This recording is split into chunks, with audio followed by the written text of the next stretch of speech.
বিএনপির সিনিয়র যুগ্ম মহাসচিব বলছেন যে নিউ ইয়র্কে মির্জা ফখরুল ইসলাম আলমগীর লাঞ্ছিত হননি। এটা বানোয়াট কথা। ভিডিওটা সবাই দেখেছে। এটা সত্য যে মির্জা ফখরুল ইসলাম আলমগীর টার্গেট ছিলেন না। সামগ্রিকভাবে গালাগালি করেছে মির্জা ফখরুল ইসলাম আলমগীর ক্ষেত্রে, বরং উনি বলছেন যে উনি সিনিয়র মানুষ, হ্যাঁ ওনাকে যেতে দে, আটকাস না, বা কেউ সালাম দিল। কিন্তু যেহেতু টিমে ছিল, এটা খুব স্বস্তিদায়ক বিষয় ছিল না। তার পেছনেই ছিল আক্তার, তাকে ডিম মারছে, যারার উদ্দেশ্যে কেউ খারাপ কথা বলছে, আবার কেউ বলছে যে এই আপারে দিস না, অর্থাৎ ডিম মারিস না। তা মারে নাই, আপাকে ডিম মারেনি, অন্য কাউকে ডিম মারেনি। আরো একজন ছিলেন বিএনপির নেতা, দুইজন ছিলেন, শুধু ছিলেন না তাহের, উনি আর একটা গেট দিয়ে জামাতের নেতা কর্মীরা ওনাকে ফুলের শুভেচ্ছা দিয়ে নিয়ে গেছে। ফলে তিনিও জানেন না যে এই এখানে কি হচ্ছে, এখানে তারা একসঙ্গেই ছিল।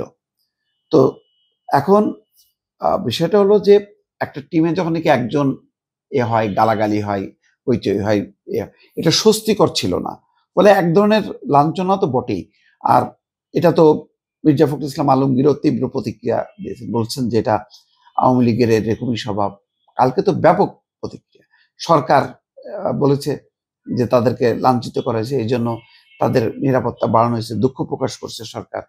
এবং কেন তাদের প্রোটেকশন দেওয়া হলো না, এই জন্য এনসিপি তো গোটা মানে নিউ ইয়র্ক কনসুলেটের সবারই পদত্যাগ দাবি করছে এবং বলছে যে তাদেরই এটা কারসাজি, এরকম ক্ষোভ বিক্ষোভ প্রকাশ করছে, মিছিল হয়েছে এবং জ্যাকসন হাইটে উত্তেজনাও দেখা গেছে।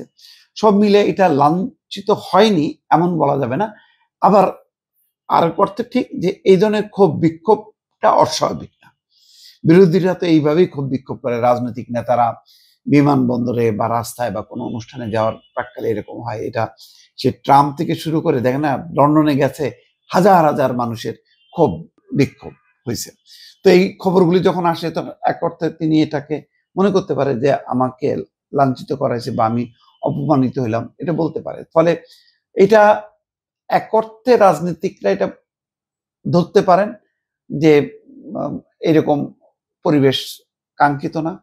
যদি ওই সেখানে বিএনপি নেতা কর্মীরা থাকতো, পাল্টাপাল্টি স্লোগান হতো, তাহলে ঠিক ছিল। কিন্তু ওখানে বিএনপি যেই ফুটেজটা আমরা দেখলাম সেখানে অন্তত ছিল না। সেখানে কেবলই আওয়ামী লীগের নেতা কর্মীরা ছিল, তাদের একদম বাগের মধ্যে ছিল।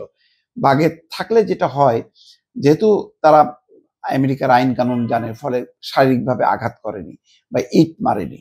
তারা যেটা ছুঁড়েছে, ডিম ছুঁড়েছে।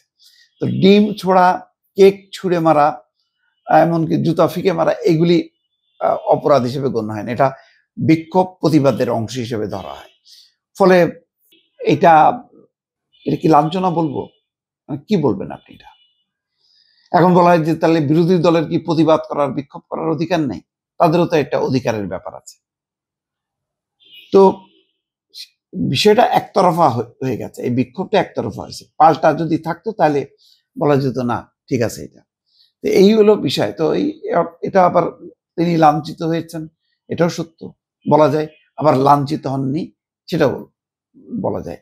তো কোন দৃষ্টিকোণ থেকে হঠাৎ করে রুহুল কবির রিজভী এমন কথা বললেন, এটা আমার কাছে এখনো বোধগম্য না, পরিষ্কার না। আমি দর্শক